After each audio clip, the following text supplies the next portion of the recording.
கொடுத்த டைம் முடிஞ்சு போச்சு. இப்பவே வீட்டை காலி பண்ணிட்டு கிளம்புற வழியை பாருங்க.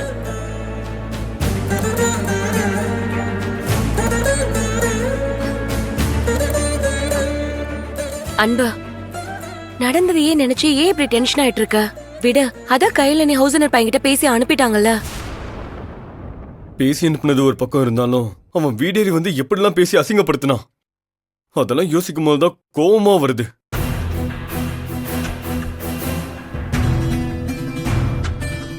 நம்ம வீட்டுக்குள்ள ஒருத்தன் வந்து குடும்பத்தை தப்பா பேசி அவமானப்படுத்திட்டு போயிருக்கான். அவனை ஒண்ணுமே பண்ண முடியல. டேய் அன்பு, அவர் ஹவுஸ் ஓனர் பையன்டா, நாம என்ன பண்ண முடியும்? ஹவுஸ் ஓனர் பையனா என்ன பெரிய கடவுளா? என்ன சும்மாவா இவ்வளவு நாள் இந்த வீட்டுல இருக்கோம்? வாடகை வாங்கல? நான் மட்டும் சஸ்பெண்ட் ஆகாம இருந்திருந்தா இவெல்லாம் என் முன்னாடி நின்னு பேசியிருப்பானா? அன்பு, இந்த கோவத்தால் தான் இப்ப சஸ்பெண்ட் ஆயிருக்க. அத முதல்ல புரிஞ்சுக்க பாரு. கோவப்படாத அன்பு, சொல்றத புரிஞ்சுக்கோ. உன் கோவம் நியாயமானதாவே இருந்தாலும் அதை எங்க எப்ப காட்டணும்ன்றத கொஞ்சம் புரிஞ்சு நடந்து கொண்டா சொல்றேன். ஷாலினி சொல்றதும் சரிதான் அன்பு. என்னதான் இருந்தாலும் இது அவங்களோட வீடு, நம்ம வாடகைக்கு தானே இருக்கோம். அந்த அதிகாரத்திலயும் உரிமையிலையும் நம்மள வாய்க்கு வந்தபடியெல்லாம் பேசிட்டு போறாங்க. என்ன பண்றது நாம? அதுக்குன்னு என்ன வேணா பேசுவான் அவன். கையில் மட்டும் தடுக்கலனா இந்நேரம் 4 அறை விட்டுருப்பான் அவனை. ஏங்க, நீங்க அறை விட்டுருந்தா அவன் வீட்டை விட்டு போன்னு சொல்லிருப்பான். போயிட்டு நாம என்ன வீட்டுல இருக்கிற எல்லாரும் நடுத்தெருவில் நிக்கிறதா?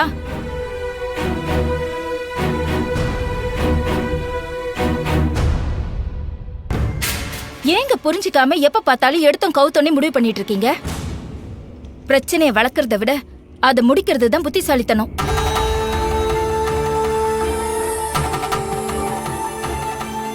உங்களை விட வயசுல சின்னவளா இருந்தாலும் கையிலுக்கு இருக்கிற நிதானமும் பக்குவமும் ஏங்க உங்களுக்கு மட்டும் வரவே மாட்டேங்குது? நீங்க கோவப்பட்டு செய்ய முடியாதத அவளோட பொறுமையாலையும் நிதானத்திலையும் எல்லாத்தையும் செஞ்சு முடிச்சிருவா. அதுதான் நம்ம கையல்.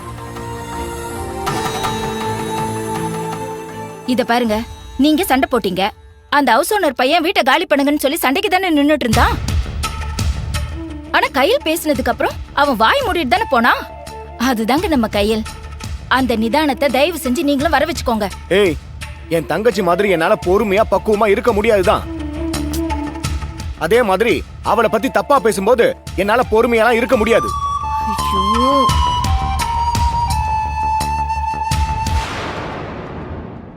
நன்றி கெட்டவன். அவங்க அம்மாவோட உசுரை காப்பாத்தின நன்றி கொஞ்சம் கூட இல்லாம எப்படி பேசிட்டு போறான்? எப்படி இவ்வளவு சுயநலமா இருக்கிறது எனக்கு ஒண்ணும் புரியல. அதெல்லாம் அவங்க மறந்துட்டாங்கன்னு ஞாபகம் வச்சிருந்தா இப்படி எல்லாம் பேசிருப்பாங்களா அவங்க? என்னத்த சொல்றது, எல்லாம் நம்ம நேரம். கண்டவன் பேசுறதுல நம்ம காது கொடுத்து கேட்க வேண்டியதா இருக்கு. அட விடுங்கங்க. என்னாச்சு, இன்னும் நீங்க அந்த பிரச்சனை விடலையா? எப்படி கையில் விடுறது? நாளுக்கு நாள் இந்த பிரச்சனை ஒவ்வொரு விதத்துல வளர்ந்துகிட்டே போகுது. பிரச்சனையை சரி பண்ணவும் முடியல, பேசுறான்னு காதை மூடிட்டு போகவும் முடியல. கோவம் தான் வருது. மூர்த்தி, நான் அந்த ஹவுஸ் ஓனரோட பையன் கிட்ட சொல்றதுதான் உனக்கும் சொல்றேன். இன்னும் 1 மாசத்துக்குள்ள நான் எந்த தப்பும் பண்ணலன்னு எல்லாருக்கும் நிரூபிச்சு காட்டுவேன். அது வரைக்கும் நீங்க எல்லாரும் கொஞ்சம் பொறுமையா இருங்க. எனக்கு டைம் கொடுங்க, நான் பாத்துக்கிறேன். எதை பத்தியும் யோசிக்காம கோவப்படாதீங்க. அவங்க வேலையை பாருங்க. நடக்க வேண்டியது நடக்கும். நான் போயிட்டு வரேன். கையில் என்ன கையில், எங்க கிளம்பிட்ட? டியூட்டிக்கு போறேன்.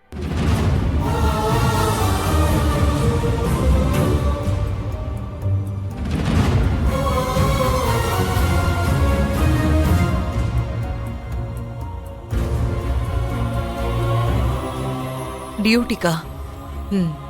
நான் சொல்றேன்னு தப்பா எடுத்துக்காத.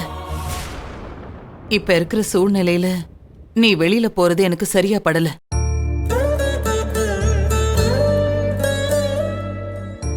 ஊரே உன்னை பத்தி ஒரு மாதிரியா பேசிட்டு இருக்கிற இந்த சமயத்துல நீ வெளியில போய் அதனால உனக்கு ஏதாவது பிரச்சனை வந்துருமோன்னு எனக்கு பயமா இருக்கு கையில்.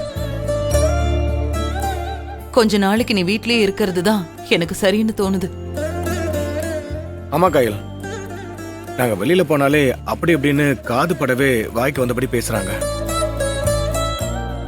எங்களால அதை தாங்கிக்க முடியல கையில். இந்த நேரத்துல நீ வெளியில போய் யாராவது பாக்குறவன் தப்பா பேசி உன்னை கஷ்டப்படுத்திடுவாங்களோன்னு தான் வேணாம் கையில், வீட்லயே இரு.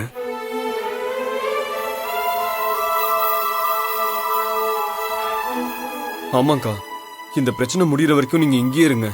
எதுக்கு தேவையில்லாம உங்களுக்கு தான் கஷ்டம். அக்கா, ஹவுஸ் ஓனர் பையன் கிட்ட சொன்ன மாதிரி ஒரு மாசத்துல நீ எந்த தப்பும் பண்ணல நிரூபிச்சதுக்கு அப்புறமா தலை நிமிர்ந்து நீங்க வெளிய போகணும் தாங்க நாங்களும் நினைக்கிறோம். நீங்க சொல்றதெல்லாம் எனக்கு புரியுது. ஆனா ஒரு விஷயத்த யோசிச்சு பாருங்க.